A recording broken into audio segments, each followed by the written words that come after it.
I would like to talk about the character biography. Do you struggle to understand how to approach a character biography when you're preparing for a role?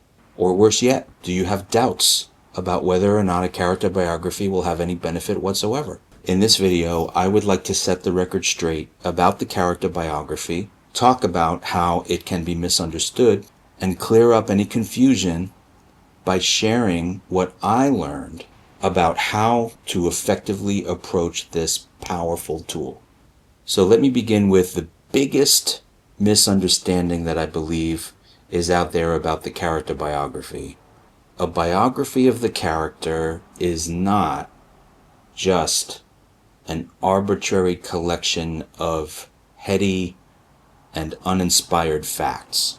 This type of arbitrary approach to a character biography would be one of the most criminal waste of the actor's time and energy. The most effective approach to the biography of your character is inspiring, enlightening, and it's a tool that the actor uses to strengthen their belief system and their imagination and find all kinds of different interesting ways to bring themselves and the character together.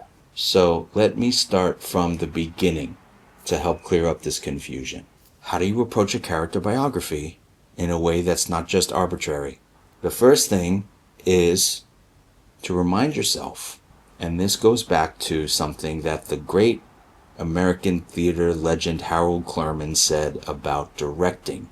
All of the answers to your questions are already in the text. Now, this does not mean that the answers are always literal. Sometimes they are, but sometimes what's in the text is a clue that we can grab onto and open up our empathy and open up our imagination. We follow this clue and create an ownership of the character. So knowing that the answers to your questions about how to begin your work on the character biography are somewhere in the material is extremely important. So as you look at the script and you zero in on your character and you look at what's going on in the arc of your character, the first thing you're trying to get in touch with and find an answer to is in regard to the overall unfulfilled need of your character. The need is something that I've discussed in previous videos.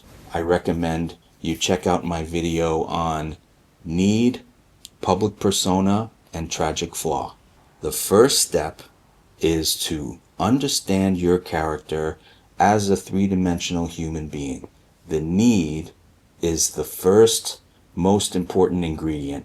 This allows the character to be felt, and it allows us to understand the character as a human being. It might be a need for love, it might be a need to be taken care of, it might be a need for respect, it might be a need to be seen or heard or understood or valued. These are universal things. Even on a human level, you can really say that if someone is a human being, they definitely have some type of unfulfilled need that drives them in their life. Once you can understand and feel a connection to your character's overall unfulfilled need, you got the main ingredient that is necessary to begin the process of working on your character biography. The need is something that you can trace back through the life story of your character, just in a similar way that you can trace your need through the life history of yourself. And that's where the character biography becomes the most beneficial tool, is when we can take that first ingredient, that first visceral connection, and open it up in a creative way. The character biography is ultimately a creative exercise. It is not, and I repeat, it is not like a book report that you do in school. It is a creative exercise, and it is for nobody else but you. You're not going to hand it in. You're not going to give it to the director unless you're working with Francis Ford Coppola. But other than something like that, the character biography is going to be something that you work on solo, by yourself. So once you've established your decision about what the overall unfulfilled need of your character is, you can then begin the process of fleshing out the character biography. I often like to speak metaphorically about the character biography in a certain way that can help you understand the approach of what you're trying to do as the artist. So you have the details of the character's given circumstances, the time period that they live in, maybe where they grew up, maybe there are clues about where they grew up, maybe there aren't clues about where they grew up. You might have to make some of these things up. Ultimately, you start with what you know about the character and about the imaginary circumstances of their world and of their life. And then you have yourself, and you have your own background, you have your own life history, and your own memories. The character biography is ultimately a meeting place between you and the character. The creative work that you're doing in the biography is you're essentially weaving bits and pieces of yourself together with the character. And the need is the place of common ground. So what should the format of the character biography be?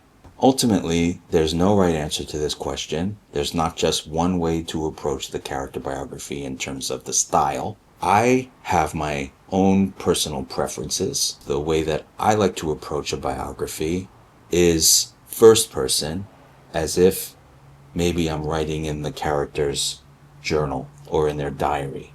And the reason why I prefer that approach is because it gives me a lot of freedom to open up into the private thoughts of the character and go deeper into their vulnerability. And that way I can find different ways of bringing my own truth and my own vulnerability into the character's world and allow them to mix together.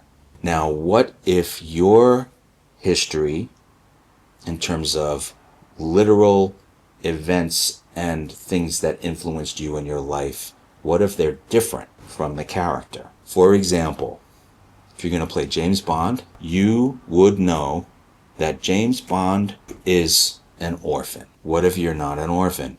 Well, maybe there is a time in your life, it could be one day, when you felt orphaned. You would take that experience, even if it was one day, even if it was 1 hour of one day, and you would start with that and give that over to the character, and your imagination can take it over. And that's where the character biography becomes a tool. It's a combination of using your own rooted, real life experiences and using your imagination, giving them to the character. And through the creativity of writing the biography, you can find different ways to give bits and pieces of yourself and your history and your memories, and somehow give them over to the character. Most important thing is to remember the creativity and the poetry, that it is a creative exercise, that you are not required to be literal. So, how do you know if your biography is successful? The first and most important thing is that when you read it back, the biggest thing that will help you answer this question is, as you read, can you feel the heartbeat of the character's unfulfilled need? If you can feel the heartbeat of that need inside of what you've written, the answer is yes. Now, how long should it be?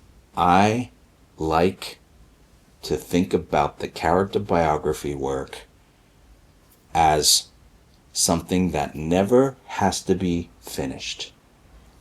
The most important thing is that you begin.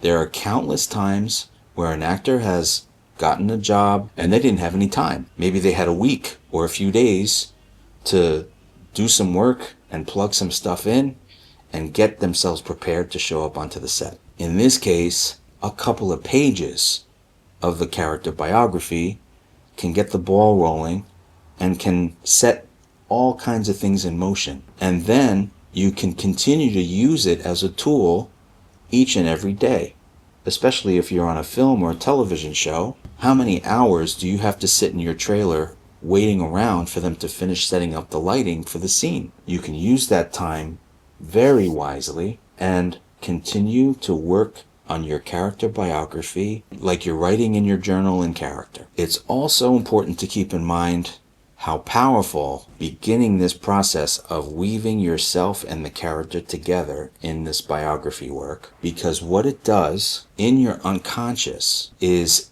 it sets all kinds of things in motion. The best definition of success in the craft is to do the work to a point where you have set things in motion and the character is working on you, not the other way around. The motivations and the deeper connections are moving along. Sometimes you dream in character and you wake up with a dream that feels like you were in the character. It is extremely powerful when you set things in motion on that level. It is safe to do that because it's creativity. Now, in terms of other styles and other approaches to the format of a character biography, I think you should trust your instincts. It also depends on the type of character that you are stepping into. You can approach a character biography as if it's a news report, where it's in the third person from the outside. That's definitely not incorrect in terms of approaching it that way. If your character is an artist, like a visual artist or a painter or something of that nature, you can draw and paint in character, and that can be part of your biography.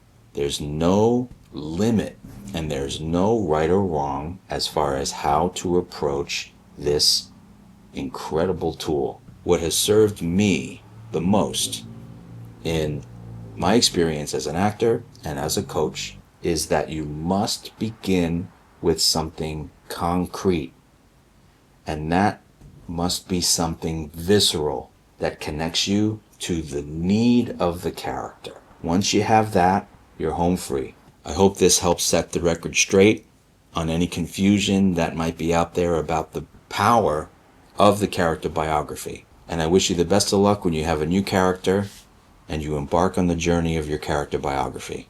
If you enjoyed this video, please give it a like and subscribe for more videos like this one. Click on the description below for links to our website as well as our free weekly newsletter. Thanks for watching. See you on the next one.